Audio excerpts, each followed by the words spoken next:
بڑھائی ہے، شان رمضان آقا نے سکھائی ہے، شان رمضان۔ اعوذ باللہ من الشیطان الرجیم، بسم اللہ الرحمن الرحیم۔ ناظرین محترم السلام علیکم، میں ہوں آپ کا میزبان محمد رئیس احمد، اور رحمت سحر میں کراچی اسٹوڈیوز سے ہم آپ کو خوش آمدید کہتے ہیں۔ ناظرین، آج جو موضوع ہے بہت اہم موضوع ہے ہمارے معاشرے کا، ہماری سوسائٹی کا، اور اس کے حوالے سے جاننا بھی بہت ضروری ہے، اس کی شرعی حیثیت جاننا بہت ضروری ہے، اور اس کے حوالے سے جو احکامات ہیں وہ بھی جاننے ضروری ہیں، یعنی کہ اسلام میں نکاح کا تصور اور ہمارا معاشرہ۔ نکاح کے حوالے سے نبی کریم علیہ الصلوۃ والسلام کا ارشاد گرامی ہے، ان نکاح من سنتی، نکاح میری سنت ہے۔ اور امام اعظم حضرت امام ابو حنیفہ رضی اللہ تعالیٰ عنہ سے کسی نے پوچھا کہ آئیڈیل اسلامک سوسائٹی کا تصور کیا ہے، بہترین اسلامی معاشرہ کون سا ہو سکتا ہے؟ تو امام اعظم فرماتے ہیں کہ میرے نزدیک بہترین اسلامی معاشرہ وہ ہے جس میں نکاح آسان ہو۔ آج ناظرین ہم دیکھتے ہیں کہ نکاح ہی وہ سب سے مشکل چیز بن گئی ہے کہ جس کے کرنے کے لیے بہت جتن کرنے پڑتے ہیں، اور ہو جاتا ہے تو پھر اس کو برقرار رکھنے کے لیے بھی پھر کئی لوگ کوششیں کرتے ہیں۔ ایک طریقہ کار یہ ہے کہ فیملی سسٹم پر ہوتا ہے کہ فیملیز آپس میں جو ہے گفت و شنید کے بعد یہ سلسلہ طے پاتا ہے۔ دوسرا طریقہ کار یہ ہے کہ کورٹ کے ذریعے یہ چیزیں اب ہونے لگی ہیں بہت زیادہ تعداد میں، اور جو کورٹ سے ہو رہی ہیں اس پر رویے تبدیل ہو جاتے ہیں گھر والوں کے، بہت منفی رویے کی صورت میں بھی جو ہیں زوجین جو ہیں متاثر ہو جاتے ہیں۔ مثبت طریقہ اگر اختیار کیا جائے، اگر حوصلہ افزائی کی جائے تو پھر یہ روش پر پروان چڑھنے کا بھی خطرہ ہے۔ بہت سی چیزیں ہیں، اس میں اعتدال کس طرح لایا جا سکتا ہے اور اس سنت کو کس طرح سے آسان کیا جا سکتا ہے ہمارے معاشرے میں، تاکہ خرابیاں اور برائیاں دور ہوں اور لوگ جو ہیں گناہ سے بچیں اور سنت طریقے سے اپنی زندگی گزاریں۔ بنیادی طور پر یہ وہ رشتہ ہے کہ جو ایک خاندان ڈیولپ کرتا ہے۔ اس حوالے سے بہت اہم موضوع ہے، آپ کے سوالات کو بھی انشاءاللہ اس پروگرام کا حصہ بنائیں گے۔ ہمارے ساتھ آپ جانتے ہیں کہ موجود ہوا کرتے ہیں روزانہ الحمدللہ مفکر اسلام مفتی محمد اکمل صاحب، جو آپ کے اور ہمارے سوالات کے جوابات عنایت فرماتے ہیں۔ مفتی صاحب السلام علیکم۔ وعلیکم السلام۔ آپ کے ساتھ تشریف فرما ہے پروفیسر ڈاکٹر حبیب الرحمان صاحب۔ ڈاکٹر صاحب ماشاءاللہ تدریس سے، تحقیق سے وابستہ ہیں، اور اس کے ساتھ ساتھ ریسرچ ورک آپ کا بہت بڑا ہے جو انشاءاللہ منصہ شہود پر ظاہر بھی ہوگا، اور سب دیکھیں گے نبی کریم علیہ السلام کی سیرت مبارکہ کے حوالے سے ایک بہت بڑا کام ماشاءاللہ آپ انجام دے رہے ہیں۔ ڈاکٹر صاحب السلام علیکم۔ وعلیکم السلام ورحمۃ اللہ۔ میرے دائیں جانب تشریف فرما ہیں وہ نعت خواں برادران کے جو ماشاءاللہ ایک عرصہ دراز سے سرکار علیہ السلام کی بارگاہ میں اپنی عقیدتیں نظر کر رہے ہیں۔ جناب انور ابراہیم اور اشفاق ابراہیم ہمارے ساتھ موجود ہیں۔ السلام علیکم ورحمۃ اللہ وبرکاتہ۔ وعلیکم السلام۔ مفتی صاحب، نکاح کی اہمیت کے حوالے سے فرمائیے گا کہ اسلام میں جو اس کی اہمیت ہے وہ، اور اہمیت کے پیش نظر اس کا شرعی جو حکم ہے اس پر کچھ ارشاد فرمائیے۔ بسم اللہ الرحمن الرحیم۔ اس کی مشروعیت تو براہ راست قرآن سے ثابت ہے۔ فَانْكِحُوا مَا طَابَ لَكُم مِّنَ النِّسَاءِ مَثْنَىٰ وَثُلَاثَ وَرُبَاعَ فَإِنْ خِفْتُمْ أَلَّا تَعْدِلُوا فَوَاحِدَةً۔ اللہ تعالیٰ فرماتا ہے کہ پس تم نکاح کرو جو عورتیں تمہیں پسند آئیں، 2 سے، 3 سے، 4 سے، بس پھر اگر تمہیں یہ خوف ہو کہ تم ان کے درمیان عدل و انصاف نہ کر سکو گے تو پھر ایک سے نکاح کرو۔ عموماً اس آیت پر نگاہ نہیں ہوتی، 3 2 4 کی اجازت کے اوپر۔ اچھا، لوگ کہتے ہیں یہ نہیں کہتے اجازت، کہتے ہیں حکم ہے۔ ہاں، حکم ہے۔ اور نبی کریم صلی اللہ علیہ وسلم نے اس کی اہمیت کے انداز سے بیان فرمائی۔ ایک حدیث عرض کرتا ہوں، رحمت کونین صلی اللہ علیہ وسلم نے ارشاد فرمایا کہ جس نے نکاح کر لیا اس نے اپنے آدھے ایمان کو محفوظ کر لیا۔ کیا بات! اب بقیہ آدھے ایمان کے بارے میں اللہ تبارک و تعالیٰ سے ڈرے۔ اسی سے نکاح کا مقصود بھی سمجھ میں آ جاتا ہے کہ صرف خواہش نفس کی تکمیل مقصود نہیں ہے، صرف اولاد کی کثرت کا حصول مقصود نہیں، بلکہ اپنے ایمان کی حفاظت۔ کیونکہ جب انسان نکاح نہیں کرتا ہے تو پھر یقینی سی بات ہے جو تقاضۂ نفسانی اللہ تبارک و تعالیٰ نے اس پر اس جہت سے ایک طرح سے مسلط کر دیا ہے، اس کی تکمیل کے لیے وہ ناجائز ذرائع اختیار کرے گا، اس سے معاشرے میں توازن بگڑتا ہے۔ اور اس کی شرعی حیثیت مختلف انداز سے ہوتی ہے، یہ کبھی فرض ہے، کبھی واجب ہے، کبھی سنت ہے، کبھی مکروہ تحریمی ہے، اور کبھی حرام ہے۔ 5 اس کی شرعی حیثیت ہیں۔ اگر کوئی ایسا شخص ہے جو یہ سمجھتا ہے کہ نکاح نہیں کروں گا تو یقیناً زنا میں مبتلا ہو جاؤں گا، اور وہ حقوق زوجیت پر قدرت بھی رکھتا ہو، نان نفقے پہ بھی قدرت رکھتا ہے، تو اس پر نکاح کرنا فرض ہے۔ اگر کسی کو یقین تو نہیں ہے، گمان ہے کہ میں زیادہ عرصے سے رہوں گا تو ہو سکتا ہے میں زنا میں پڑ جاؤں، اور حقوق زوجیت بھی ادا کر سکتا ہے، نہ نفقہ بھی دے سکتا ہے، تو اس کے لیے نکاح کرنا واجب ہے۔ اور اگر نارمل کیفیت میں ہے، بالکل کوئی تقاضا نفسانی کا غلبہ نہیں ہے، اور حقوق زوجیت ادا کر سکتا ہے، نہ نفقہ دے سکتا ہے، تو سنت مبارکہ ہے جو آپ نے حدیث عرض کی وہ اس کے بارے میں ہے، النکاح من سنتی فمن رغب عن سنتی فلیس منی، نکاح میری سنت سے ہے، جو میری سنت سے بے رغبت ہوا وہ مجھ سے نہیں۔ اور اگر نہ نفقہ اور حقوق زوجت ادا نہ کرنے کا شبہ ہو کہ شاید میں نہیں کر سکوں گا تو مکروہ تحریمی ہے، اور اس کا یقین ہے تو نکاح کرنا حرام ہے۔ اس طرح وہ بھی سبق حاصل کریں کہ جو اپنے بچوں کا عورتیں نکاح کر دیتی ہیں ہوتے ہیں نکمے نکھٹو، بولتی ہیں بیوی آئے گی نا گھر میں، ہاں پھر کمائے گا، پڑیں گی نا مفتی صاحب، پھر کمائے گا، حالانکہ یہ تو نکاح کرنا ہی گناہ ہے۔ اسی طریقے سے ہم اکثر یہ مشورہ دیتے ہیں کہ نکاح سے پہلے لڑکے لڑکی کا میڈیکل چیک اپ ہونا چاہیے، تاکہ بعد میں کوئی پیچیدگی پیدا نہ ہو۔ بس اوقات گھر والوں کو پتہ ہوتا ہے کہ پیچیدگیاں ہیں، وہ حقوق زوجیت کی ادائیگی پہ قدرت نہیں رکھتا ہے، پھر بھی نکاح کر دیا جاتا ہے، ایسا نکاح کرنا حرام ہے۔ پھر ایک یہ بھی تو چیز ہے مفتی صاحب، ایک بہت معاشرے کا ہمارا اہم سوال کہ وہ لڑکیاں کہ جو گھروں سے رخصت ہو جاتی ہیں لیکن شوہر جو ہے فزیکلی انفٹ ہے یا وہ بالکل نکمہ، جس کی آپ نے طرف اشارہ کیا ہے، وہ تو خاندان کی عزت بچانے کے لیے پوری عمر داؤ پہ لگا دیتی ہیں، ایسی صورت میں کیا کیا جائے؟ مطلب دیکھیں وہ تو بچیوں کی میں کہتا ہوں کہ اعلیٰ ظرفی ہے کہ چلیں وہ اس طرح ماں باپ کی عزت رکھنی ہے، ماں باپ کی عزت رکھنی ہے، لیکن جن ماں باپ نے اپنے بیٹے کی کوتاہیوں پہ پردہ ڈال کے اس طرح کر کے کسی کی بچے کی زندگی کو عذاب بنایا ہے، وہ ساری زندگی گناہ کبیرہ کے مرتکب ہیں۔ میں ایسے والدین سے کویسچن کرتا ہوں کہ کیا آپ اپنی بیٹی کا نکاح ایسے کسی لڑکے کے ساتھ کرنا پسند کریں گے؟ اگر کریں گے تو پھر ٹھیک ہے، کسی کی بچی کو لا کے اس کی زندگی حرام کریں، ورنہ اپنی بچی کو پہلے کسی ایسے نکمے چرسی موالی کو دیں۔ اور یہ بھی مفتی صاحب اس میں ایک پہلو ہے، اور اس ضمن میں بھی سوال شامل کروں گا کہ اگر ٹیسٹ کا کہا بھی جائے کہ ٹیسٹ کرایا جائے، میڈیکل چیک اپ کرایا جائے، تو اس کو بھی اپنی شان کے اور عزت کے منافی سمجھا جاتا ہے کہ کیا ہم لوگ آپ کو اس طرح کے نظر آ رہے ہیں کہ آپ اس مرحلے سے گزاریں گے؟ اس پر کیا فرمائیں گے؟ جی یہ وہی کہے گا کہ جس کی داڑھی میں تنکا ہوگا۔ اور دیکھیں یہ میں صحیح میں آپ کو مشورہ دے رہا ہوں، بعض ماں باپ اپنی بچی کے عیبوں پہ پردہ ڈالتے ہیں کہ بس رخصت ہو جائے، رشتہ بہت اچھا ہے ٹوٹ جائے گا، ارے اس کے بعد تو آپ دیکھیں کیا ہوتا ہے، کتنے لڑکے ایسے ہیں جنہوں نے فوری طور پہ بچیوں میں کسی عیب کی وجہ سے طلاقیں دے دی ہیں، یا بے رغبت ہو گئے، دوسری عورتوں کی طرف متوجہ ہو گئے۔ ایسا بچی کو دھکا دینے کا کیا فائدہ ہے؟ یہ رخصت کرنا نہیں ہے، دھکا دینا ہے۔ اس لیے بچی کا بھی میڈیکل چیک اپ کروا لیا جائے تو کوئی حرج نہیں ہے۔ بعض اوقات حیض میں ایسی پرابلمس ہوتی ہیں کہ پھر حمل ہی نہیں ٹھہرتا ہے بعض اوقات، اور پھر بچی کو تانے اور تشنیع کا سامنا کرنا پڑتا ہے۔ آپ کو تو عورتوں کا پتہ ہے 6-7 مہینے گزریں گے، کچھ خوشخبری ہے؟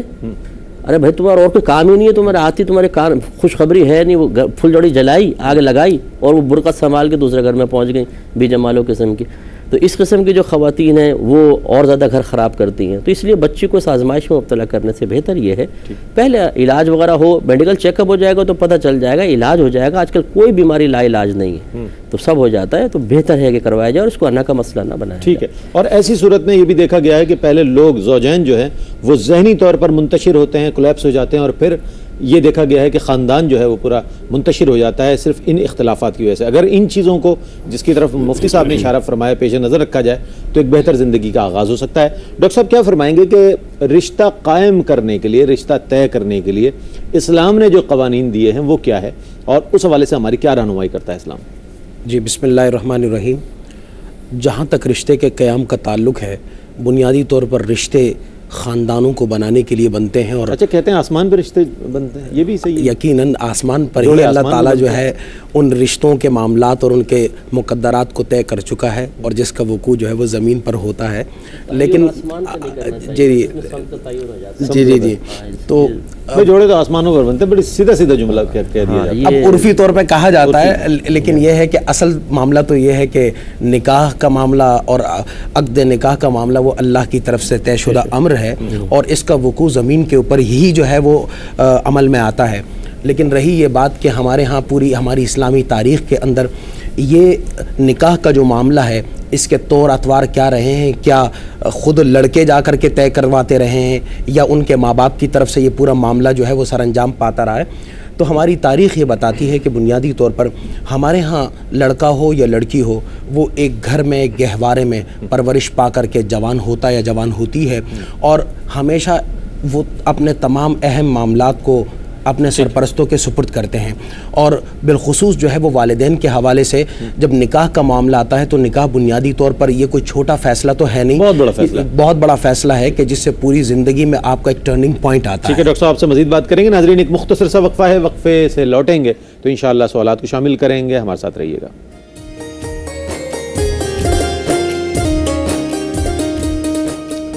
ناظرین آپ کا خیر مقدم ہے رحمت سحر میں. آج اسلام میں نکاح کا تصور اور ہمارا معاشرہ, اس حوالے سے بہت ہی بنیادی اور اہم نوعیت کے سوالات کو ہم نے پہلے سیگمنٹ کا حصہ بنایا, اور میں چاہتا ہوں کہ ڈاکٹر صاحب اپنے جواب کو مکمل فرما دیں تو پھر آگے بڑھتے ہیں. جی میں یہ عرض کر رہا تھا کہ آپ نے سوال یہ کیا تھا کہ نکاح کا ہمارے ہاں طریقہ کار کیا رہا ہے ہماری تاریخ میں.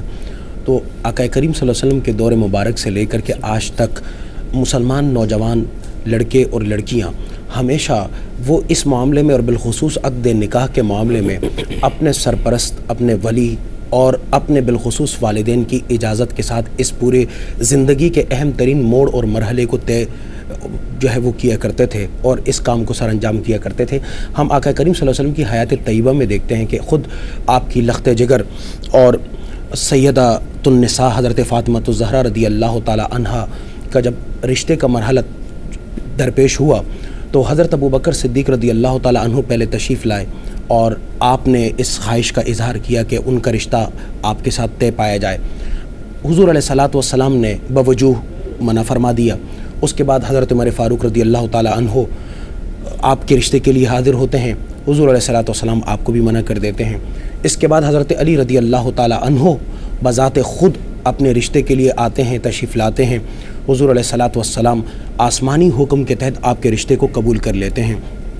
نکاح کا مرحلہ اور اپنی صاحبزادی کی رخصتی کا مرحلہ حضور علیہ الصلوۃ والسلام خود اپنے طور پر طے پاتے ہیں اور پورے معاملات کو خود دیکھ رہے ہوتے ہیں.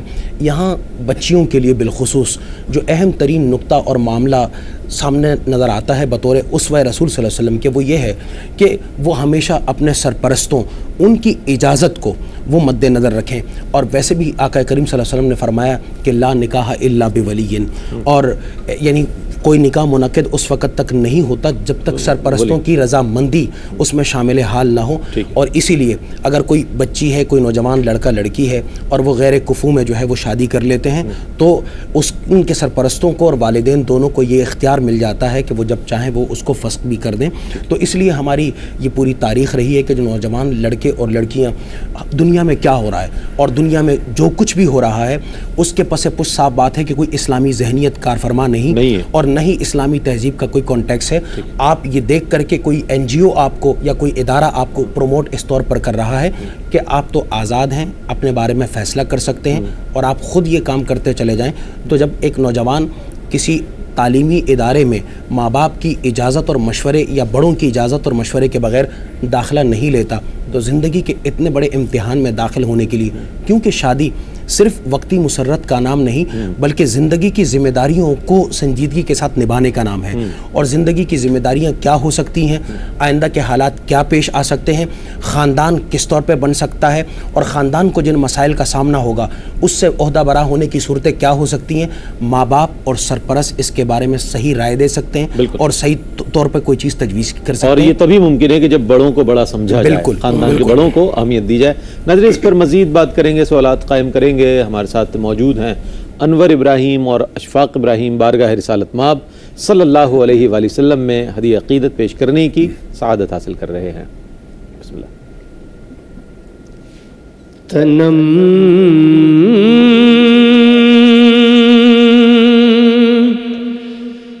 فرسودہ جاں پارا ہجران یا رسول اللہ تنم فرسودہ جاں پارا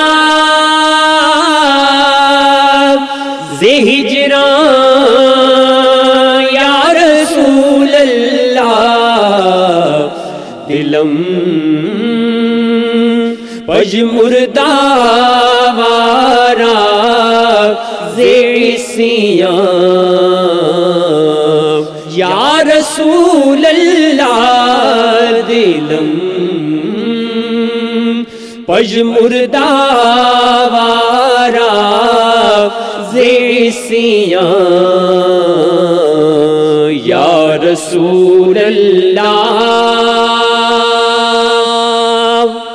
چوسوے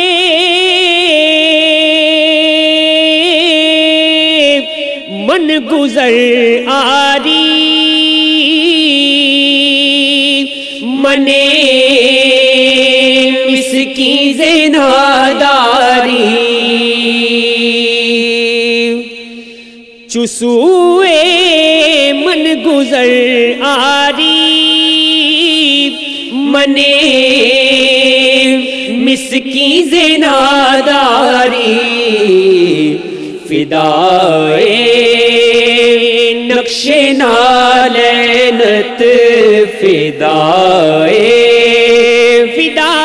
نقش نالینت فدائے نقش نالینت کنم جام یا رسول اللہ فدائے نقش نالینت کنم جان یا رسول اللہ ذکر دا خوش حیرانم سیاہ شد روز سیانم سیاہ شد روز سیانم پشیمانم پشیمانم پشیمانم پشیمانم پشیمان یا رسول اللہ پشیمانم پشیمانم پشیمان یا رسول اللہ جو بازو شفاعت را کشائی بر گنہگارا چو بازو شفاعت را کشائی بر گنہگارا مکن محروم جامیرا دران یا رسول اللہ مکن محروم جامیرا دران یا رسول اللہ تنم فرسودہ جان پارا زہجران یا رسول اللہ ماشاءاللہ صلی اللہ علیہ وآلہ وسلم۔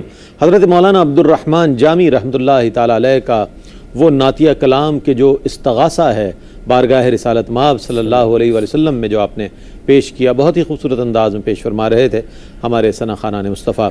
ناظرین، سرنامہ کلام میں میں نے ایک سوال قائم کیا تھا، مفتی صاحب کی خدمت میں پیش کرنا چاہوں گا۔ مفتی صاحب، آج کل یہ روش عام ہوتی جا رہی ہے بہت تیزی سے کہ لڑکا لڑکی ایک دوسرے کو پسند کرتے ہیں، وقتی انڈرسٹینڈنگ ہوتی ہے، اس کے بعد کورٹ چلے جاتے ہیں اور نکاح ہو جاتا ہے۔ اب اس کے بعد جو رویے سامنے آتے ہیں طرفین کے خاندانوں میں، یا تو بہت زیادہ تنقید کا نشانہ بنایا جاتا ہے جس کے سبب ان کے لیے زندگی گزارنا مشکل ہو جاتا ہے، اور اگر دوسری صورت میں ان کی حوصلہ افزائی کی جائے تو پھر یہ روش تو بہت تیزی سے عام ہوگی اور حوصلہ افزائی کی طرف چلی جائے گی۔ آپ کیا فرمائیں گے، کس طرح اس میں بہتری ممکن ہے؟ دیکھیں، میرا مشورہ تو سب سے پہلے یہ ہوگا کہ ہر چیز کو پہلے تعلیم اسلام کی روشنی میں دیکھا جائے، پھر آپ اپنے رسم و رواج کی طرف توجہ کریں۔ حضرت نے جو کچھ کلام کیا اس پہ تھوڑا سا کلام کرنا بہت ضروری ہے۔ پہلی بات تو یہ کہ نکاح، یہ جو سرکار نے فرمایا لا نکاح الا بولی، یہ احناف کی دلیل نہیں ہے، یہ امام شافعی کی دلیل ہے۔ وہ یہ کہتے ہیں کہ ولی کے بغیر نکاح ہوتا ہی نہیں ہے، جبکہ احناف کے نزدیک اگر لڑکی عاقلہ بالغہ ہے وہ اپنی مرضی سے خود اپنا نکاح کر سکتی ہے، بس یہ دیکھا جائے گا کفو میں ہے یا غیر کفو میں ہے۔ اگر غیر کفو میں ہے تو اس میں پھر دو قول احناف کے کہ وہ نکاح ہوگا ہی نہیں، اور ایک یہ ہے کہ نکاح ہو جائے گا لیکن ولی کی اجازت پر موقوف ہوگا۔ یہ ساری تفصیل ہے غیر کفو کے اندر۔ لیکن اگر لڑکی کفو میں از خود نکاح کرتی ہے تو شریعت نے بالکل منع نہیں کیا۔ اچھا، کفو کی تعریف؟ ہاں میں بتاتا ہوں۔ اور ولی کو اجازت نہیں ہوگی کہ اس نکاح کو ختم کر دے۔ کفو کا مطلب یہ ہے کہ ایسا لڑکا جو اس کے خاندان کے لیے کسی بھی لحاظ سے باعث شرم و عار نہ ہو، خاندان، عادات و اطوار، مذہب وغیرہ کے اور پیشے کے اعتبار سے بالکل اس کے خاندان کے لیے شرم و عار والا نہیں ہے، تو لڑکی از خود اپنا نکاح کر سکتی ہے، شریعت نے اجازت دی ہے۔ اور لڑکے کے معاملے میں تو کفو کا اعتبار ہی نہیں ہے، وہ کفو میں کرے غیر کفو میں کرے اس کو کوئی ختم کر ہی نہیں سکتا، یہ صرف لڑکی کے سلسلے میں ہے۔ ایک بات تو یہ ذہن میں رکھیں۔ باقی جو مشورہ ہے وہ یہی ہے کہ بچوں کو از خود اپنا مطلب قدم نہیں اٹھانا چاہیے، اپنے والدین کو بڑا سمجھنا چاہیے، لیکن اگر وہ قدم اٹھاتے ہیں تو اس میں تفصیل یہ ہے۔ پھر اس کا ایک دوسرا پہلو بھی میں عرض کروں گا، جو ہمیں کیونکہ اس فیلڈ کا آدمی ہوں، لوگ مجھ سے اپنے مسئلے شیئرز کرتے ہیں، 30 سال ہو گئے مسئلے حل کرتے کرتے۔ بچی پڑھی لکھی ہے، ویل ایجوکیٹڈ ہے، بہت اچھے ذہن کی مالکہ ہے، والدین کی اطاعت بھی کرنا چاہتی ہے، لیکن جاہل والدین اس کا نکاح کرنا چاہتے ہیں کہ ان پڑھ اپنے خاندانی لڑکے کے ساتھ، جس کو بولنے کی تمیز نہیں ہے، نسواریں وہ کھاتا ہے، چرسیں پی رہا ہے یا سگریٹیں پی رہا ہے آوارگرد لڑکوں کے ساتھ، لیکن وہ کیا ہے، بہن کا بیٹا ہے، بھائی کا بیٹا ہے۔ یہاں ابا جان نے ضد لڑا لی ہے کہ میری بہن کے بیٹے کے ساتھ ہوگی، اور وہاں ماں کہہ رہی ہے کہ میری بہن کے یا بھائی کے بیٹے کے ساتھ ہوگی۔ لڑکی کی کیا مرضی ہے؟ ٹھیک ہے مفتی صاحب، اگر آپ اجازت دیں تو اس کو کنٹینیو کیجیے گا آپ، لیکن ایک وقفہ ہے ناظرین، وقفے کے بعد حاضر ہوں گے اور مفتی صاحب انشاءاللہ جواب کو مکمل فرمائیں گے، ہمارے ساتھ رہیے گا۔ ناظرین آپ کا خیر مقدم ہے۔ آج ہم بات کر رہے ہیں انتہائی اہم موضوع پر، جو ہمارے معاشرے کا بہت اہم موضوع ہے اور جس کے بارے میں جاننا بھی بہت ضروری ہے۔ میں نے سوال عرض کیا تھا مفتی صاحب کی خدمت میں کہ ہمارے ہاں جو شادیاں ہو جاتی ہیں، کورٹ میریجز ہو جاتی ہیں، اس کے اوپر جو خاندانوں کے پیرنٹس کے رویے سامنے آتے ہیں اور اس کے بعد جو ازدواجی زندگی متاثر ہوتی ہے، اس حوالے سے کچھ ارشاد فرمائیں تو آگے بڑھیں۔ تو میں گزارش کر رہا تھا کہ اس پر توجہ رکھیں۔ جی سوری، میری عادت نہیں چھالے کھانے کو، چھالے کھا لی تھوڑی سی، تو اس پر بھی توجہ رکھیں کہ بچوں کی اپنی بھی ایک لائف ہے اور ان کی بھی زندگی، وہ اپنی خود زندگی گزاریں گے، تو ان کی مرضی کا بھی خیال رکھا جائے۔ کچھ لوگ تھے، ایک بچی کو لے کر آئے سرکار کے پاس، کہنے لگے ہماری کنیز ہے، ہم اس کا نکاح ایک بہت اچھے لڑکے کے ساتھ کرنا چاہتے ہیں، لیکن یہ غریب کو پسند کرتی ہے۔ ناظرین انشاءاللہ یہ سلسلہ جاری ہے اور مفتی صاحب جواب عنایت فرمائیں گے اور مزید انشاءاللہ ہم سوالات کو بھی شامل کریں گے۔ جی وہ انہوں نے کہا کہ ہم اس کی شادی اچھے لڑکے خاندان میں کرنا چاہتے ہیں، یہ غریب لڑکے کو پسند کرتی ہے، ٹھیک مانتی نہیں ہے۔ سرکار نے شاید فرمایا ہم نے دو محبت کرنے والوں میں نکاح سے بہتر کوئی چیز نہیں پائی۔ کیا بات ہے، سبحان اللہ سبحان اللہ، یہ میرے آقا کا فرمان، کیا خوبصورت فرمان۔ تو معاذ اللہ کوئی بے حیائی عام کرنے کے لیے تو یہ جملہ نہیں کہا گیا نا، سرکار تو درس حیا دینے کے لیے تشریف لائے۔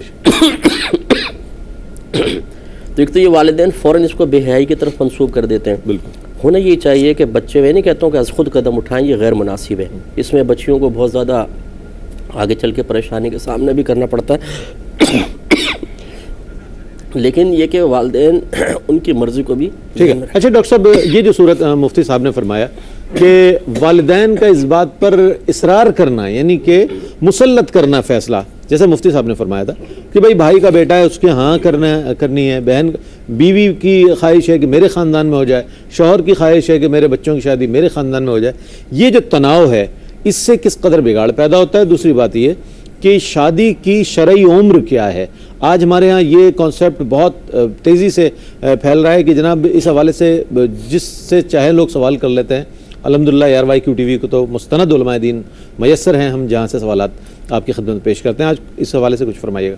جی، جس طرح قبلہ مفتی صاحب فرما رہے تھے، اور کیا یہ بھی ضروری ہے کہ لڑکا بڑا ہی ہو اور لڑکی اس سے عمر میں چھوٹی ہو؟ جی جی، جس طرح قبلہ مفتی صاحب فرما رہے تھے اسی سوال کے تناظر میں کہ جہاں تک رشتہ داروں کے مابین جو ہے مناکحت کا معاملہ ہے کہ لازماً ہر خاتون یا ہر شخص چاہتا ہے کہ میری بیٹی کا جو نکاح ہے یہ میرے کسی بھتیجے کے ساتھ ہو جائے، میرے بھانجے کے ساتھ ہو جائے، اور اپنی فیملی سے ہماری بچی باہر نہ جانے پائے، اور اسی کی بنیاد کے اوپر خاندان کا وہ دائرہ بنا دیا گیا، اس کے بعد زبان کا دائرہ بنا دیا گیا، پھر قوم اور قبیلے کا دائرہ بنا دیا گیا، پھر ملک کا دائرہ بنا دیا گیا کہ بچی جو ہے وہ مومن ہے، مسلمان ہے، فیملی مسلمان ہے، لیکن وہ خود اپنے متعین کردہ دائروں سے باہر جانا پسند نہیں کرتے، اور اسی کی پاداش میں اس سزا کو بھگتنا پڑتا ہے ان نوجوان بچیوں کو جن کے نکاح کی عمر ہوتی ہے۔ رہی کہ نکاح کی عمر کیا ہے، تو نکاح کی عمر بیسیکلی بلوغت ہے، کوئی خاص متعین شدہ عمر نہیں ہے۔ سیدہ فاطمہ الزہرا رضی اللہ تعالی عنہ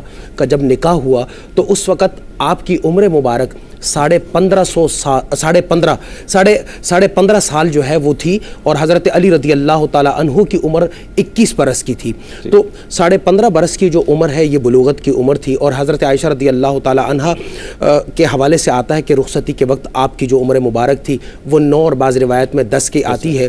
تو مختلف علاقوں اور خطوں کے حوالے سے یہ بات سامنے آتی ہے کہ مختلف خطوں میں رہنے والے جو لوگ ہوتے ہیں ان کے ہاں بلوغت کا جو معیار پایا جاتا ہے، عمر کی جو حد پائی جاتی ہے، اسی کے حساب سے جو ہے وہ نکاح کیا جانا چاہیے۔ رہی یہ بات کہ ماں باپ کو کس قدر یہ حق حاصل ہے کہ وہ اولاد کے اوپر اپنی مرضی کو مسلط کریں، یقیناً ولی کے ہونے کی حیثیت سے، بڑے کے ہونے کی حیثیت سے، ماں باپ کے ہونے کی حیثیت سے اللہ اور اس کے رسول صلی اللہ علیہ وسلم نے والدین کو یہ حق دے رکھا ہے کہ وہ یقیناً اپنی مرضی کو اپنے اولاد کے سامنے رکھیں اور ان کی بہتری کے لیے بھرپور کوشش کریں، لیکن ان کے اوپر اپنی مرضی کو مسلط اس وقت نہ کریں بالخصوص جب وہ نکاح کا معاملہ ان کو درپیش ہو جائے، کیونکہ نکاح کی عمر کے پہنچنے کے بعد لڑکی ہو یا لڑکا ہو دونوں کو یہ شریعت اختیار دیتی ہے، اللہ اور رسول کی طرف سے انہیں یہ اختیار ملتا ہے کہ وہ اپنی پسند کے مطابق جہاں پر کرنا چاہیں خود اس کا اظہار بھی اپنی زبان سے کر سکتے ہیں، اپنے ماں باپ سے درخواست بھی کر سکتے ہیں، اور ماں باپ خود بھی اتنے سمجھدار ہونے چاہیے کہ وہ اپنی اولاد کے اس میلان کو دیکھتے ہوئے اور اپنے ان تعلق کو دیکھتے ہوئے، رجحان کو دیکھتے ہوئے خود ان کی چاہت کے مطابق ان کی زندگی کے اس اہم فیصلے میں اپنے آپ کو شریک کریں، نہ کہ یہ کام شروع ہو جائے کہ جہاں وہ ان کی اولاد رشتہ کرنے کی خواہش مند ہے تو ماں باپ کسی آڑ کو سامنے رکھ کر کے اور کسی رکاوٹ کو سامنے لا کر کے ان کے رشتے کے اندر رکاوٹ بن جائیں اور پھر اپنی مرضی کو مسلط کر کے اور اس کے ذریعے سے ان کا جو ہے وہ نکاح کر دیں، تو یہ مناسب بات ہے۔ اچھا مصعب، ایک یہ بھی چیز ہے کہ ایک تو جس پہلو پر ڈاکٹر صاحب نے کلام فرمایا، ایک پہلو یہ بھی ہے کہ نا سمجھی میں، کم عقلی میں ایک فیصلہ کر لیا گیا ہے اور اس کو پیرنٹس کو شامل بھی نہیں کیا گیا، نکاح کر لیا۔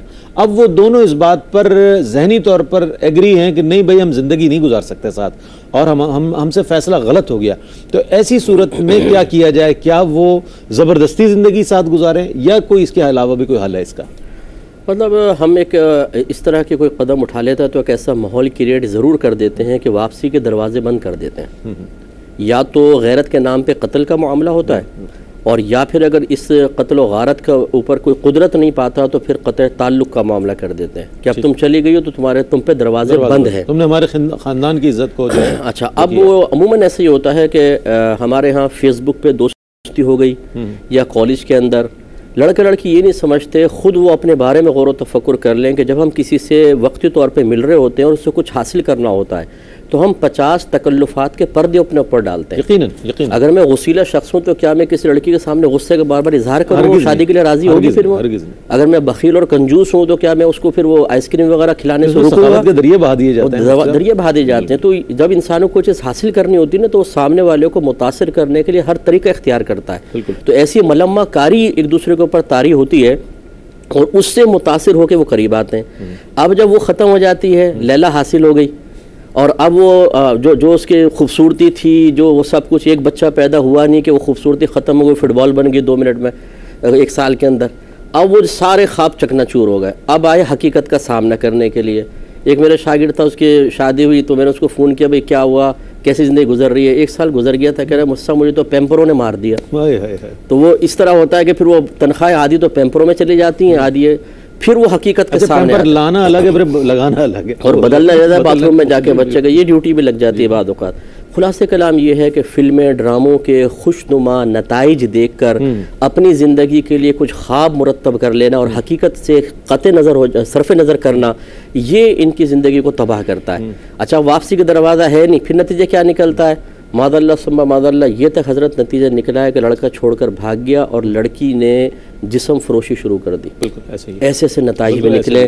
اس لیے جو حضرت مشورہ دے رہے ہیں، میں کہتا ہوں بہت اچھا مشورہ، میں ہمیشہ یہ کہتا ہوں ہم شرعی حق ضرور بیان کرتے ہیں کہ لڑکا لڑکی کا شرعی حق ہے، لیکن جس نے اپنے والدین کا دل دکھا کر اپنی خوشی کی بنیاد رکھی، میں نے اس میں کبھی برکت نہیں دیکھی ہے۔ بلکہ یہ بھی کہا جائے نا یہاں پر کہ جس لڑکی نے اس خاندان سے اور اپنے والدین سے جس نے وفا نہ کی ہو، کہ جنہوں نے پیدا کیا، جنہوں نے یہاں تک پہنچایا، وہ کسی دوسرے وفا یا بے وفائی کا میں معیار نہیں بنا سکتا۔ کیوں؟ وجہ اس کی یہ ہے کہ جب اللہ کے نبی اس بچی کو اجازت دے رہے ہیں، اللہ تعالیٰ دے رہا ہے، تو اس کو بے وفائی کا نام دے رہے ہیں، بے وفائی منفی اس میں آتا ہے ہم پہ۔ تو کیا اللہ تعالیٰ اس کے رسول کسی منفی رویے کی طرف بچوں کو لا رہے ہیں؟ ایسا نہیں ہو سکتا ہے۔ ہاں وہ منفی اس وقت بن جاتا ہے کہ جب والدین بتا رہے ہوں کہ بیٹا دیکھو اس میں یہ کمی کوتاہی ہے، اور وہ یہ کہیں کہ نہیں ہم کر لیں گے، کمپرومائز کر لیں گے، اور آپ تو ہماری خوشیوں کو دشمن ہیں، آپ ظالم سماج ہیں، آپ نے زندگی کوئی گزارنی ہے، ہم نے گزارنی ہے، اور آپ کا وقت الگ تھا، آپ کا دور الگ تھا، آپ کا دور الگ تھا، اور پھر 3 مہینے بعد وہ پھر معصوم بن کے آگے کھڑے ہو جائیں گے ماں باپ کے سامنے۔ اب یا تو ماں باپ تھپڑ مارے ان گھر سے نکالیں، یہ کر نہیں سکتے ہیں۔ اچھا بعض وقت باپ ظالم ہوتا ہے، ظالم ان کے کہنے کے مطابق سخت مزاج ہوتا ہے، ماں تو بیچاری ہمیشہ نرم ہوتی ہے۔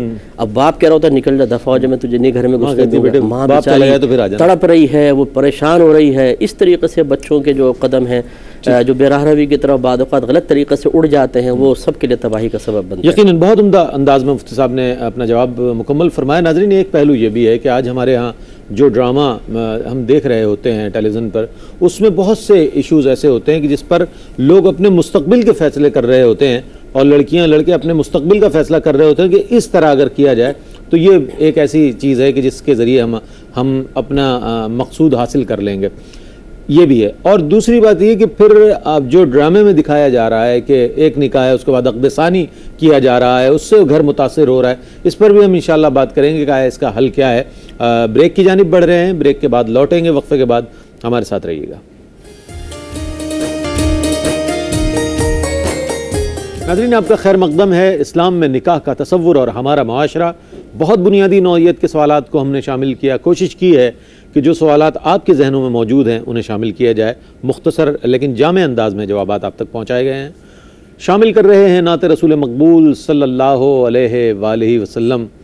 سارا عالم ایک طرف ہے، آپ کا رتبہ ایک طرف، سارا عالم ایک طرف ہے، آپ کا رتبہ ایک طرف، سارے ایواں ایک طرف ہیں، گنبد خضرا ایک طرف، ایک جانب تاریخ کھڑی ہے لفظوں کا انبار لیے، ایک جانب تاریخ کھڑی ہے لفظوں کا انبار لیے، لیکن آپ کا سچا سیدھا آخری خطبہ ایک طرف۔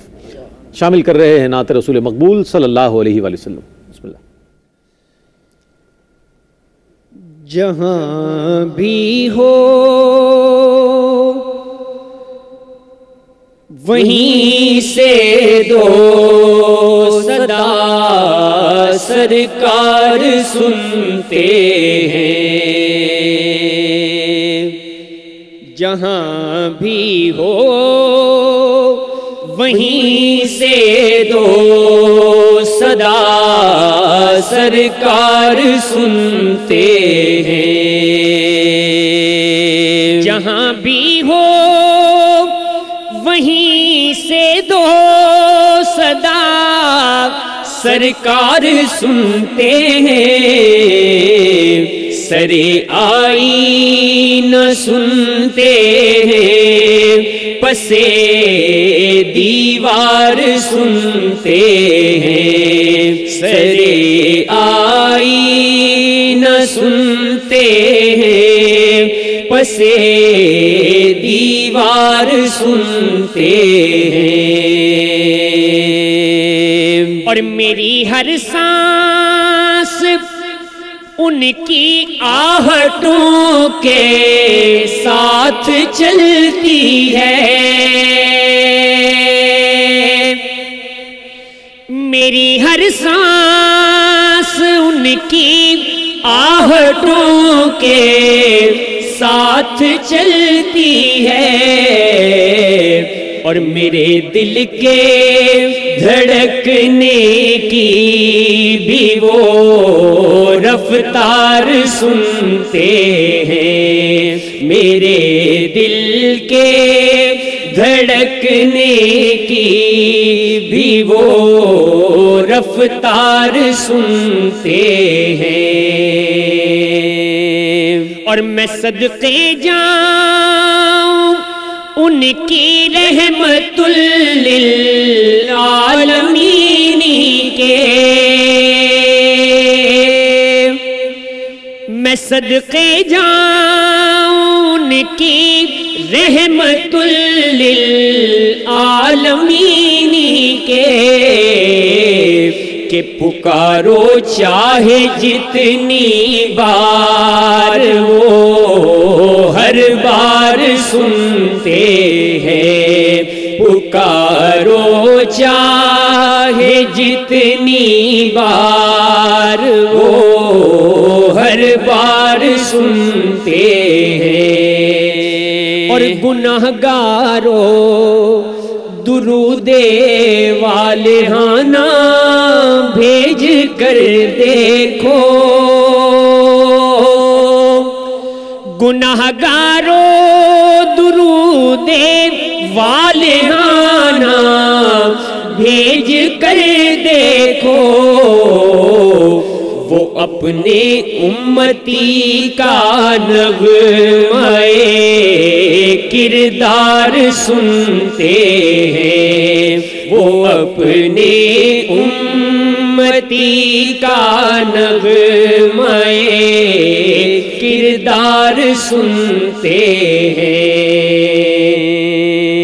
اور مظفر جب کسی محفل میں ان کی نعت پڑھتا ہوں،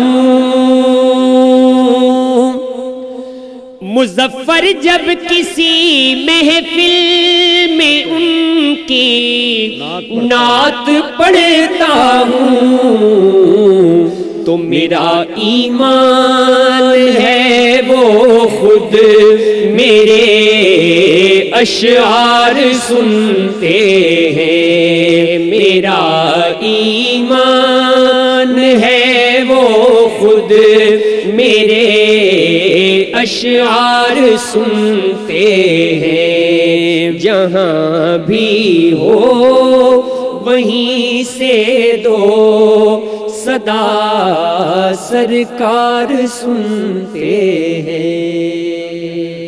سبحان اللہ۔ جناب مظفر وارثی مرحوم کا کلام پیش کر رہے تھے جناب انور ابراہیم اور اشفاق ابراہیم۔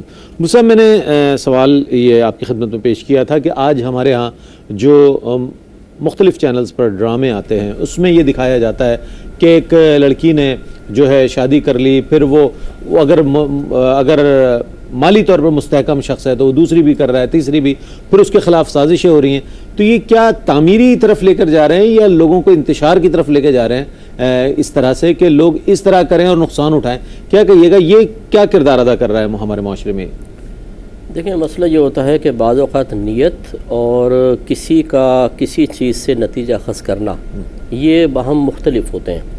ایک شخص کی نیت صرف ایک حقیقت حال دکھانے کی ہے مثال کے طور پر، یا وہ ایک چیز کو اس لیے دکھا رہا ہے تاکہ لوگ اس سے عبرت حاصل کریں، یہ ایک الگ چیز ہوتی ہے۔ ایک ہوتا ہے سامنے والا اس کی نیت کو سمجھے بغیر، کیونکہ ہمارے سامنے تو نیت نہیں ہے، مصنف کی کیا ہے، ڈائریکٹر کی کیا ہے، پروڈیوسر کی کیا ہے، ڈرامہ بنانے والوں کی کیا ہے۔ لوگ اپنی اپنی جہت سے اپنے اپنے علم، اپنی طبیعتوں کی کیفیات کے اعتبار سے نتیجے اخذ کر رہے ہوتے ہیں۔ کوئی تو کسی چیز کو ناپسند کر کے کہتا ہے، سوچ رہا ہوتا ہے کہ میں ایسا نہیں کروں گا۔ ایسا بھی ہوا ہے کہ بعض اوقات قرآن سنا لیں، حدیث سنا لیں، قلب پہ اتنا اثر نہیں ہوگا جتنا کوئی ڈرامہ دیکھ لیا، کسی کی کوئی بات سن لی، ایک دم دل پر اثر ہو، انسان ہدایت پا گیا۔ اس کو کوئی انکار نہیں کر سکتا۔ جیسے ہمارا معاشرہ چل رہا ہے کہ قرآن و حدیث کے قریب نہیں ہے، ان چیزوں کے قریب ہیں اور اس سے درس حاصل کر لیتے ہیں۔ اور بہت سا طبقہ ایسا ہوتا ہے، اور شاید اس کو آپ زیادہ کہہ سکتے ہیں، کہ وہ ان سے اپنی مرضی کے مطابق چیزیں اخذ کر کے اس کو بطور دلیل پیش کرتا ہے، اور وہی اپنے ذہن میں ایک تصور قائم کر لیتا ہے کہ اگر میں بھی یہ اسٹیپ اٹھاؤں گا تو یہی نتیجہ نکلے گا جو میں نے دیکھا ہے۔ اسی سے خرابی پیدا ہوتی ہے۔ ہمارے لیے ضروری ہے کہ ہم وہ شعور بیدار کریں کہ جب وہ چیز آپ دیکھ رہے ہیں ضروری نہیں ہے کہ وہ آپ کے ساتھ بھی ہوگی۔ آپ پہلے اچھی طریقے سے اپنا خاندان دیکھیں، اپنا ماحول دیکھیں، اپنی طبیعت دیکھیں کیونکہ طبیعت میں اگر لاؤبالی پن ہے بالفرض تو کسی بھی چیز میں انسان کامیاب نہیں ہو سکتا. 2 منٹ میں موڈ کچھ ہے، 2 منٹ میں کچھ ہے، اور اس پر آپ پوری زندگی ایک بڑے فیصلے کی بنیاد رکھ رہے ہیں، کیسے چلیں گے آپ؟ اس سے خرابی پیدا ہوتی ہے. اور یہ احساس و شعور کی بیداری جو ہے نا، یہ بہت ہی کم ہو رہی ہے. اسکولز میں چلے جائیں، کالجز میں چلے جائیں، یونیورسٹیز میں چلے جائیں، کوئی پروفیسر صاحب، ڈاکٹر صاحب اپنے تو تجربات بیان کر رہے ہیں، میں نے کیا کیا اور کیا نہیں ہوا، اور وہ الٹے سیدھے بعض اوقات مشورے بھی دے رہے ہوتے ہیں، لیکن جو ایک صحیح سچویشن ہے وہ سامنے نہیں رکھ رہے ہوتے. ہمیں ہر پہلو کو سامنے رکھنا چاہیے. اس چیز کے یہ 10 پہلو ہیں. آپ اپنے خاندان، اپنی طبیعت، اپنے دوست احباب، اپنے سرکل، اپنی گیدرنگ کے اعتبار سے دیکھیں ان 10 میں سے کون سا آپ کے موافق ہے، کون سا آپ کے مخالف ہے. پھر اس کے بعد صحیح جو مشیر ہیں ان سے مشورہ کریں، اس کے بعد اللہ سے مدد طلب کریں اور پھر کوئی فیصلہ کریں تو انشاءاللہ نتیجہ. اچھا ڈاکٹر صاحب، نکاح کے فوائد کے حوالے سے کس طرح اس کے فوائد ہم حاصل کر سکتے ہیں، اور پھر یہ جو ہمارے معاشرے میں بہت تیزی سے پھیلتی ہوئی بے حیائی ہے اور بے راہ روی ہے، اس سے نوجوان لڑکے لڑکیوں کو بچایا جا سکے، اس کے لیے کون سا اسٹیپ اٹھانا پڑے گا؟ ہمیں کیا اسٹریٹجی اختیار کرنی ہوگی کہ معاشرہ جو ہے اس سنت کے قریب آ جائے اور بے حیائی اور بے راہ روی سے دور ہو جائے؟ جی، حضور صلی اللہ علیہ وسلم نے ارشاد فرمایا کہ 3 معاملات اور 3 امور ایسے ہیں کہ جیسے ہی درپیش ہو جائیں تو فوراً اس کو ادا کر لیا جائے. نماز کا وقت ہو تو اس کو ادا کر لیا جائے، اور جب جنازہ حاضر ہو جائے تو جنازے فوراً جو ہے وہ جنازے کی نماز ادا کر دی جائے، اور جب بچی نوجوان ہو جائے، بالغ ہو جائے تو اس کا فوری طور پر نکاح کر دیا جائے. اسٹینڈرڈ نہ ملنے پر اس میں ڈیلے کرنا، آج کل تو یہ زیادہ تر یہ دیکھا گیا ہے کہ جناب ہمارے اسٹینڈرڈ کے لوگ نہیں مل رہے ہیں، ڈیلے کیا جا رہا ہے، تو ایسی صورت میں اب اگر آپ اپنے اسٹینڈرڈ کی تلاش میں ہیں تو پھر نکاح کے مقاصد اور فوائد پھر وہی آپ کے سامنے آئیں گے، جو فوائد کم ہوں گے اور مفاسد زیادہ ہوں گے. جو آپ کے ذہن میں جو بات ہے، اور یہ جو آپ نے اسٹینڈرڈ کی بات کی، میں نے آپ سے اس گزشتہ سوال میں یہ بات عرض کی تھی کہ لوگوں نے اپنا اسٹینڈرڈ اور معیار نکاح کے حوالے سے یہ بنایا ہے کہ جب تک ہمارا اپنا قوم کا بندہ، اپنے قبیلے کا بندہ، اپنی زبان بولنے والا، اپنی برادری کا کوئی نہیں ہوگا، ہم اس وقت تک اپنی بیٹی اور بہن کا رشتہ نہیں دیں گے. اور اس انتظار میں اگر بچی کے بال سفید بھی ہو جائیں تو ان کی بلا سے ہو جائیں. ان کے لیے اس بات کی کوئی اہمیت نہیں کہ اللہ کے رسول صلی اللہ علیہ وسلم نے کتنی تاکید فرمائی کہ جب بچی نوجوان ہو جائے اور جوانی کی حدود میں داخل ہو جائے تو اس کا فوری نکاح کر دیں. اس نکاح کے حکم دینے کا مقصد اور مدعا یہی تھا کہ وہ تمام کے تمام مفاسد، وہ تمام کی تمام برائیاں جو کل اس بچی کو براہ راست اور بالواسطہ طور پر پورے خاندان کو فیس کرنے والی ہوتی ہیں، ان سے بچا جا سکے.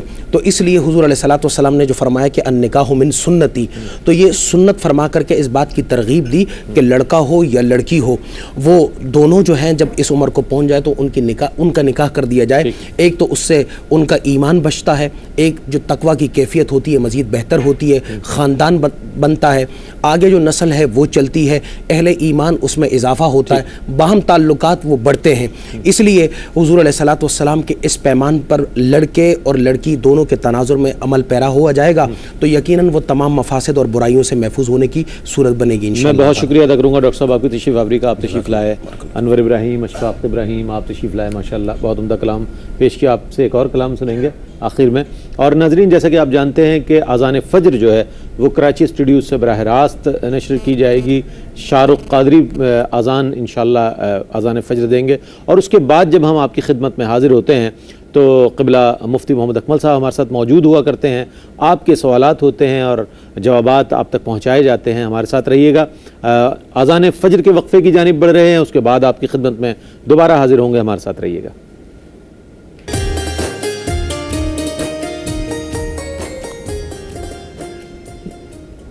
ناظرین، آپ کا خیر مقدم ہے، اور اس سلسلے کے ساتھ ہم حاضر ہیں کہ جو آپ میں بہت مقبول سلسلہ ہے سوالات و جوابات کا. ہمارے ساتھ موجود ہوا کرتے ہیں استاذ العلماء مفتی محمد اکمل صاحب. آپ کے سوالات کے جوابات عنایت فرماتے ہیں.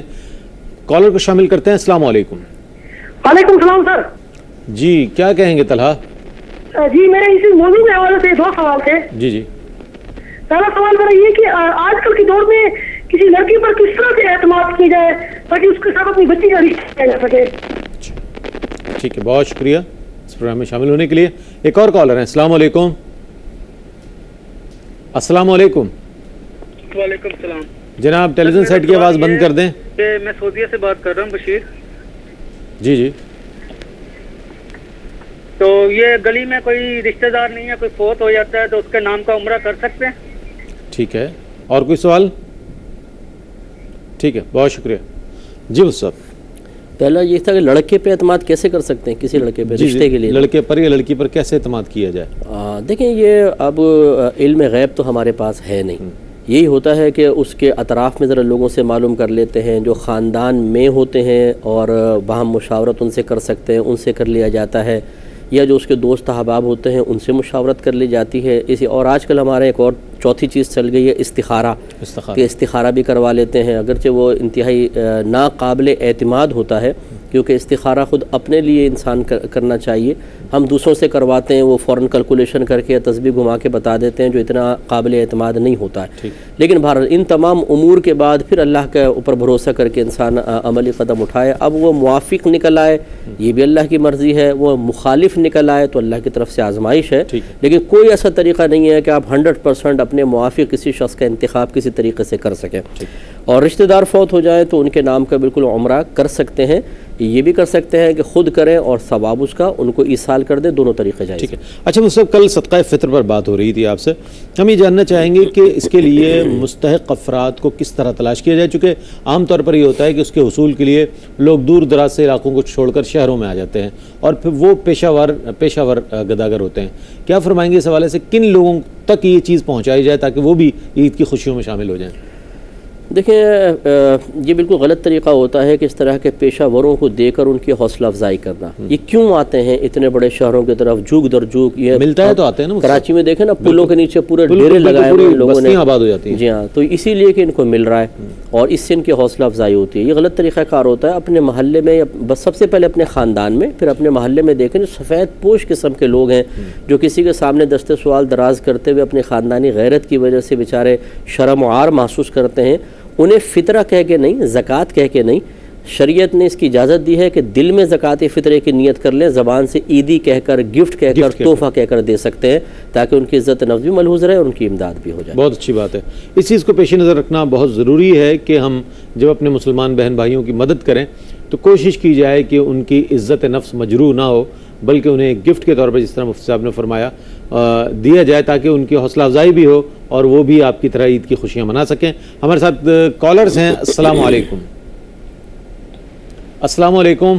وعلیکم السلام۔ جی ہمارے ساتھ کون ہے اور کیا سوال ہے آپ کا؟ میں سبین اقبال بول رہی ہوں لاہور سے۔ ٹیلی ویژن سیٹ کی آواز بند کر دیں، ہمیں آپ کی آواز نہیں آ رہی۔ جی بند ہے۔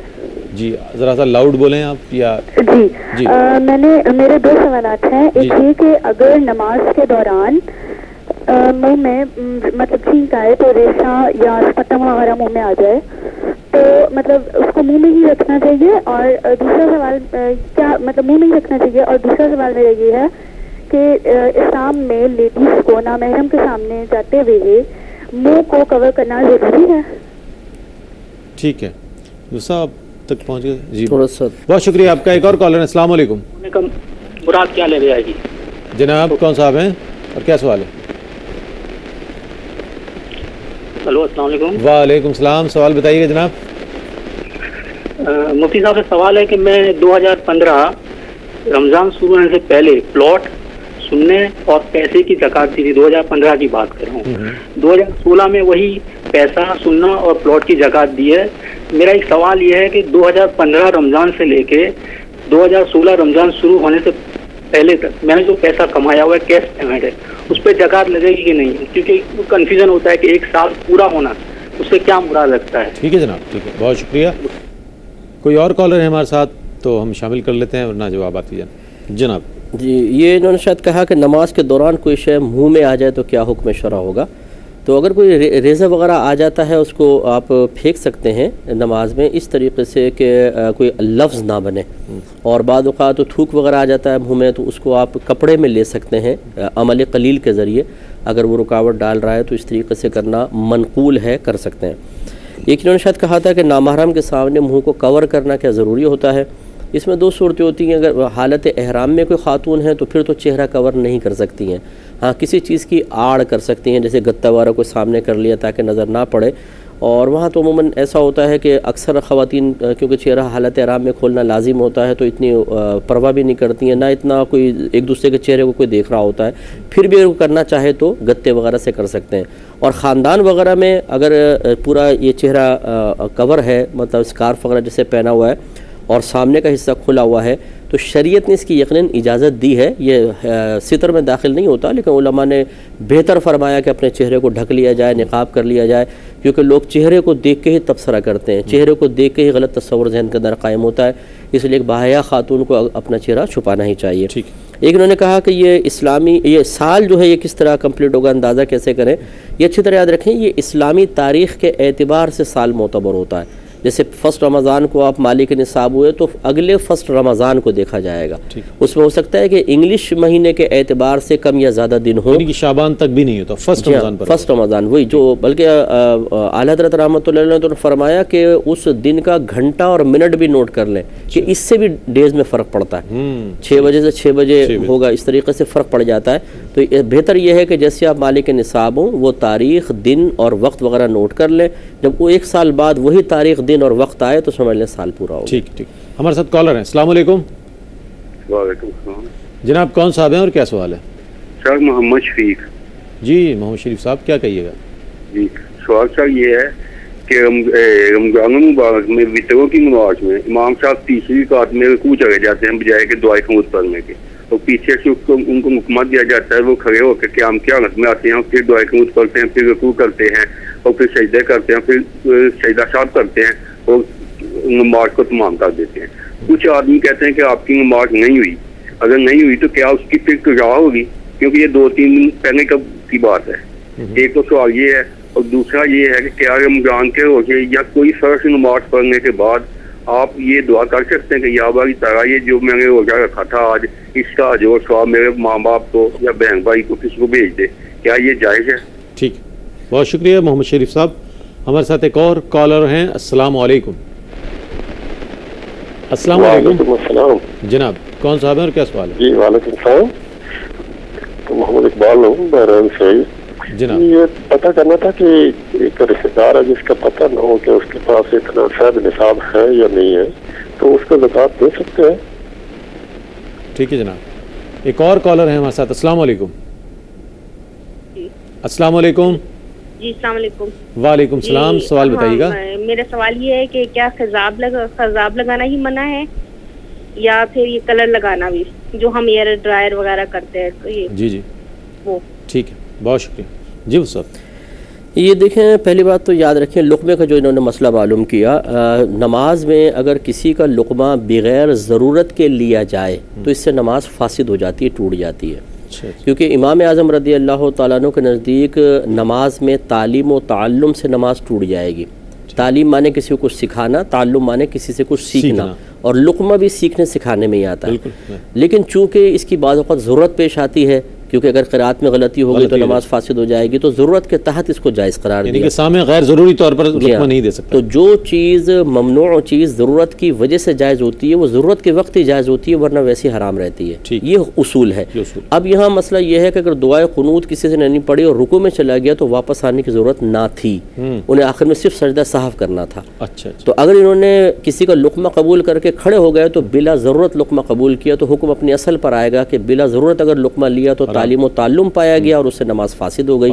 تو امام صاحب کی نماز فاسد ہوئی تو پوری جماعت کی فاسد ہو گئی. تو یہ وطر نہیں ہوئے, اب ان کی قضا کرنی ہوگی, اور امام صاحب کو چاہیے کہ اعلانیہ یہ بتا بھی دیں, ہو جاتی ہے غلطی انسان سے کہ بھئی یہ صحف ہو گیا ہے, آپ لوگ اپنی نمازیں لوٹا لیں, قضا کر لیں, اور امام صاحب یہ قضا کریں, اور آئندہ اس سلسلے میں احتیاط کی جائے.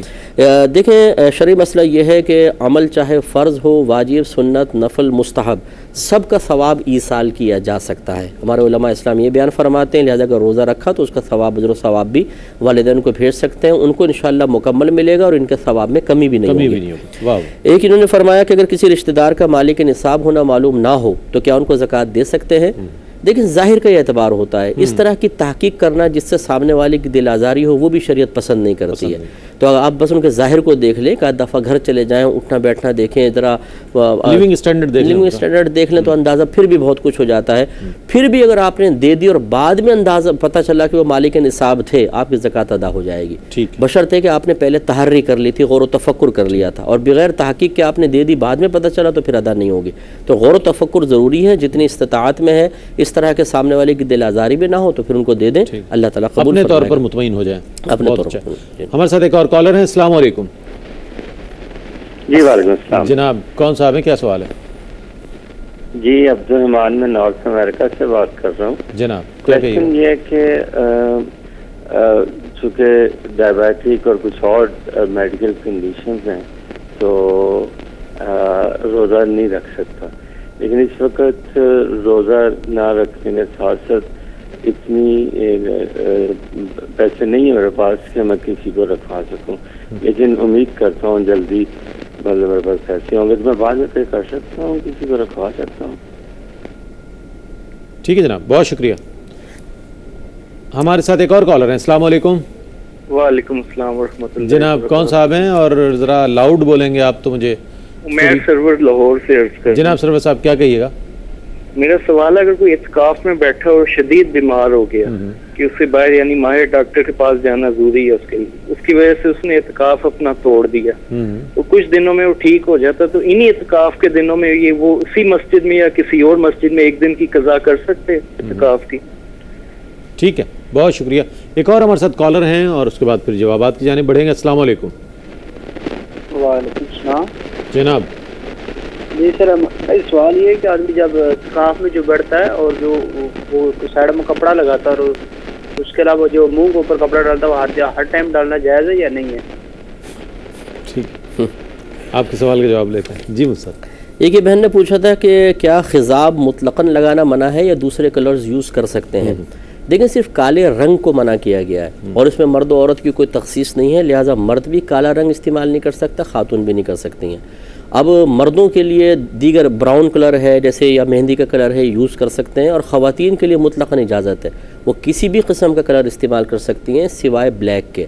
وہ لگا سکتی ہیں لیکن وہ نامحرم کے لیے نہ لگائیں، نامحرم کے اوپر نظر نہ پڑے، شوہر کے لیے یا اپنے لیے کر سکتی ہیں اور کسی بھی قسم کے کلر لگا لیں.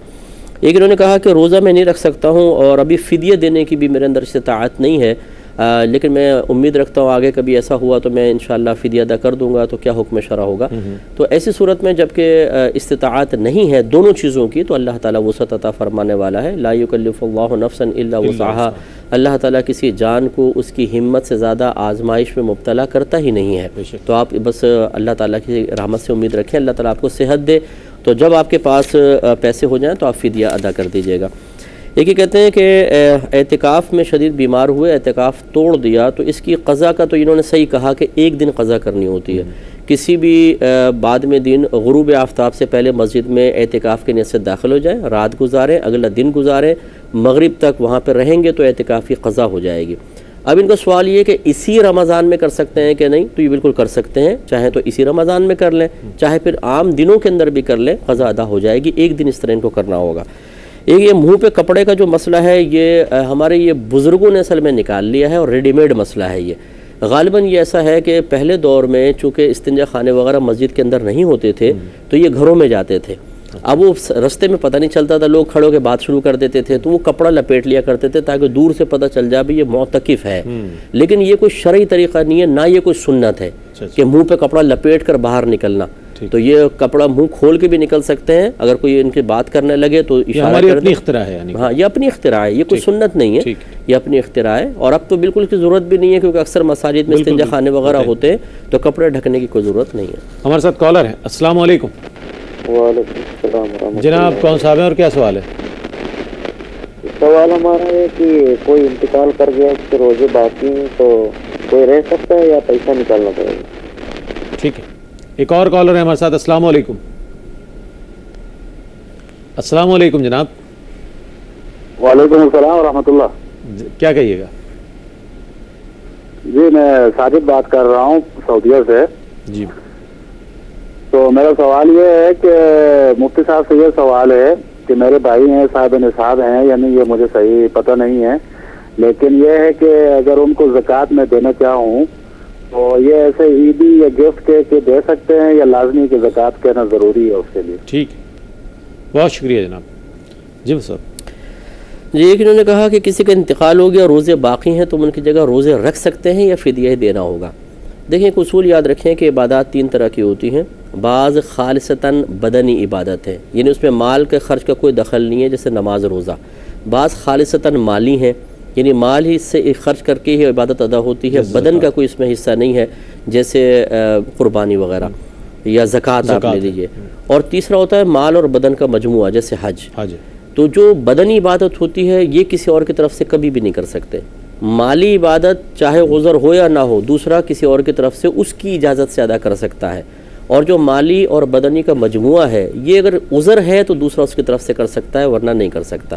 تو اب خلاصہ کلام یہ ہے کہ روزہ چونکہ ایک بدنی عبادت ہے، خالصتاً بدنی، یہ دوسرے کی طرف سے رکھ نہیں سکتے ہیں، اس کا فدیہ ہی دینا ہوگا. اگر وہ رکھ لیں گے تو وہ ادا نہیں ہوگا، فدیہ پھر بھی باقی رہے گا. ٹھیک ہے. ایک اور بھی کالر تھے ہمارے ساتھ، اگر ان کا سوال آپ تو جی نہیں ہو گئے. ناظرین آپ کے سوالات کو شامل کر رہے ہیں اور کالرز کو شامل کر رہے ہیں. السلام علیکم. السلام علیکم. السلام علیکم. وعلیکم السلام. جناب کون صاحب ہیں، کیا سوال ہے؟ وعلیکم السلام، فضل محمد کرم پنڈی. جی جی میرا سوال یہ کہ ہیلو. جی مجھے آواز آ رہی ہے. ہیلو مجھے آواز آ رہی ہے، سوال بتائیے. اچھا میرا سوال ہے میرے بھائی اس مفتی صاحب سے کہ دوسرے کے تراویح کے بارے کے بندے انڈیویجلی 2 رکعت پڑھ سکتے یا 4 رکعت؟ ٹھیک. اور دوسرا جو ہے فطران اس میں کتنا ہے؟ ٹھیک ہے جناب، بہت شکریہ. ایک اور کالر ہے ہمارے ساتھ. السلام علیکم. السلام علیکم. کال ڈراپ ہو گئی ہے، مفتی صاحب فرمائیے گا. ایک تو انہوں نے پوچھا تھا کہ بھائی کا نصاب وغیرہ کا پتہ نہیں ہے کہ مالک نصاب ہے نہیں تو ان کو عیدی یا گفٹ کہہ کر دے سکتے ہیں کہ نہیں. تو اس کا جواب تقریباً ہم نے دے ہی دیا تھا کہ اگر کسی کی عزت نفس کے مجروح ہونے کا اندیشہ ہے تو بالکل آپ دل میں نیت زکوٰۃ کی رکھیں اور زبان سے عیدی یا گفٹ کہہ کر دے سکتے ہیں، ادا ہو جائے گی. تراویح جو ہے وہ 2 رکعت کر کے پڑھنا ہی سنت کریمہ ہے، لیکن اگر کوئی 4 رکعت کے ساتھ پڑھے، اس طرح کے 2 رکعت کے بعد اتحیات میں بیٹھ جائے اور پھر تیسری چوتھی بھی ساتھ ملائے تو اس طرح بھی تراویح ادا ہو جائے گی، لیکن خلاف سنت طریقے سے ہوگی. ٹھیک ہے. ہمارے ساتھ کالر ہیں. السلام علیکم. السلام علیکم. کال ڈراپ ہو گئی ہے. صدقہ فطر کے حوالے سے بتائیے گا مفتی صاحب کہ اس کے ادا نہ کرنے کے حوالے سے بعض لوگ ایسے بھی ہوتے ہیں کہ جو مالی طور پر اتنے مستحکم نہیں ہوتے، اگر وہ نہ دے پائے تو اس کے لیے کیا حکم ہے؟ میں آپ سے جواب لوں گا، لیکن کالر ہیں. السلام علیکم. وعلیکم السلام. جی ہمارے ساتھ کون ہے اور کیا سوال ہے آپ کا؟ جی سر میں یہ کوشچن کرنا چاہتی ہوں کہ ابھی رمضان میں نا ایک دن ہم لوگوں نے 5 بجے تھوڑا سا کھا پی لیا 4 بجے کا سمجھ کے کہ جیسے 4 بج رہے ہیں، ہم نے 5 بجے کھا لیا، دیکھا تو 5 بج رہے تھے، تو پھر یہ ہمارا روزہ ہوا اور نہیں ہوا؟ ہم نے خیر اس دن تو کنٹینیو کر کے روزہ پورا کر لیا، لیکن یہ ہے کہ اب میں اس کا کیا کرنا چاہیے؟ قضا کرنی چاہیے کیا ہے کہ ہوا نہیں ہوا روزہ وہ؟ ٹھیک ہے. ایک اور ہمارے ساتھ کالر ہیں. السلام علیکم. جی السلام علیکم ورحمۃ اللہ. جناب کیا کہیے گا، سوال بتائیے. یہ سوال یہ تھا کہ ایک بندے نے شادی کی ہے اور اس کا گزر بسر ٹھیک ہو رہا ہے، مگر وہ گناہ سے بچنے کے لیے دوسری شادی کرنا چاہ رہا ہے، اور اگر وہ گھر میں بتاتا ہے تو فساد ہوتا ہے. وہ چھپ کے شادی کر سکتا ہے کہ نہیں کر سکتا؟ اس میں اس کو نہیں ہے یا کوئی ایسا مسئلہ تو نہیں؟ ٹھیک ہے جناب، ٹھیک، بہت شکریہ. ایک اور ہمارے ساتھ کالر ہیں. السلام علیکم. السلام علیکم. وعلیکم السلام. جناب کون صاحب ہیں اور کیا سوال ہے آپ کا؟ جناب میرا سوال یہ ہے کہ حیض کی صورت میں عورت کھانپا کو نہیں چھو سکتی، روٹی پکا سکتی ہے یا نہیں پکا سکتی؟ یہ پوچھنا چاہتا. ٹھیک ٹھیک ٹھیک ہے، مہربانی. ناظرین آپ کے سوالات کو شامل کریں گے، مفتی صاحب انشاءاللہ جوابات عنایت فرمائیں گے. ایک مختصر سا وقفہ ہے، وقفے کے بعد لوٹتے ہیں. مجھے امید ہے آپ ہمارے ساتھ رہیں گے. ناظرین آپ کا خیر مقدم ہے. کالر بھی ہمارے ساتھ. السلام علیکم. جی وعلیکم السلام. جی کیا کہیں گے؟ میرا سوال ہے، میں کینیڈا سے بات کر رہی ہوں. سوال میرا یہ ہے کہ مجھے ڈائبٹیز ہے، میں روزہ نہیں رکھ سکتی تو فدیہ دیتی ہوں. اب یہاں رہ کے مجھے $10 پر ڈے کے حساب سے دینا ہے، یا اگر میں پاکستان بھجوا رہی ہوں تو $100 پر ڈے کے حساب سے دینا ہے؟